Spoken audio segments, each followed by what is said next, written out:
आजादी को 75 साल हो गए। इन 75 सालों में हमने बहुत कुछ पाया, भारत ने बहुत कुछ हासिल किया, लेकिन लोगों के अंदर एक गुस्सा है, लोगों के अंदर एक क्रोध है, लोगों के अंदर एक प्रश्न है कि इन 75 सालों के अंदर कई ऐसे देश हैं, छोटे छोटे देश हैं, जो हमारे बाद आजाद हुए और हमसे आगे निकल गए। सिंगापुर हमसे 15 साल बाद आजाद हुआ, आज हमसे आगे निकल गया। क्यों भाई? हमारे में क्या कमी है?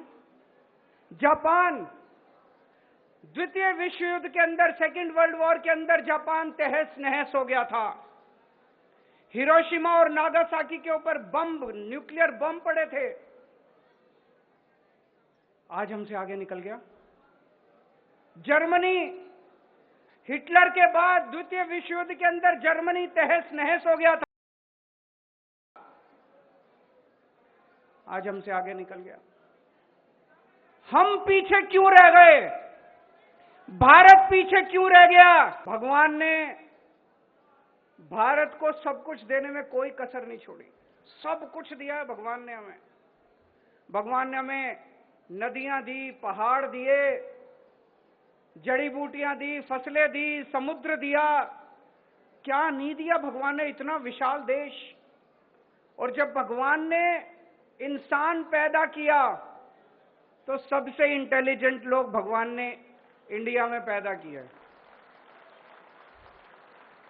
फिर भी हम पीछे रह गए। फिर हम पीछे क्यों रह गए? भारत आखिर पीछे क्यों रह गया? दोस्तों, अगर इनके भरोसे छोड़ दिया, इन पार्टियों और इन नेताओं के भरोसे छोड़ दिया, तो अगले 75 साल और पीछे रह जाएंगे। इनमें से किसी को अपना परिवार प्यारा है, इनमें से किसी को अपना दोस्त प्यारा है, किसी को भ्रष्टाचार करना है, किसी को देश लूटना है। इन 75 साल में इन्होंने अपने घर भरने के और अपने दोस्तों के घर भरने के सिवा कुछ नहीं किया। कई लोग मेरे से पूछते हैं, can India lead the world? Why not? क्यों नहीं कर सकता इंडिया लीड? हमारे पास, हमारे देश में बेस्ट इंजीनियर हैं, बेस्ट डॉक्टर हैं, बेस्ट वकील हैं, बेस्ट साइंटिस्ट हैं, बेस्ट किसान हैं। किस चीज की कमी है हमारे देश में? लेकिन एक ही शर्त है, देश के 130 करोड़ लोगों को अब साथ आना पड़ेगा। अब देश के लोगों को बागडोर संभालनी पड़ेगी, इनके भरोसे नहीं छोड़ सकते।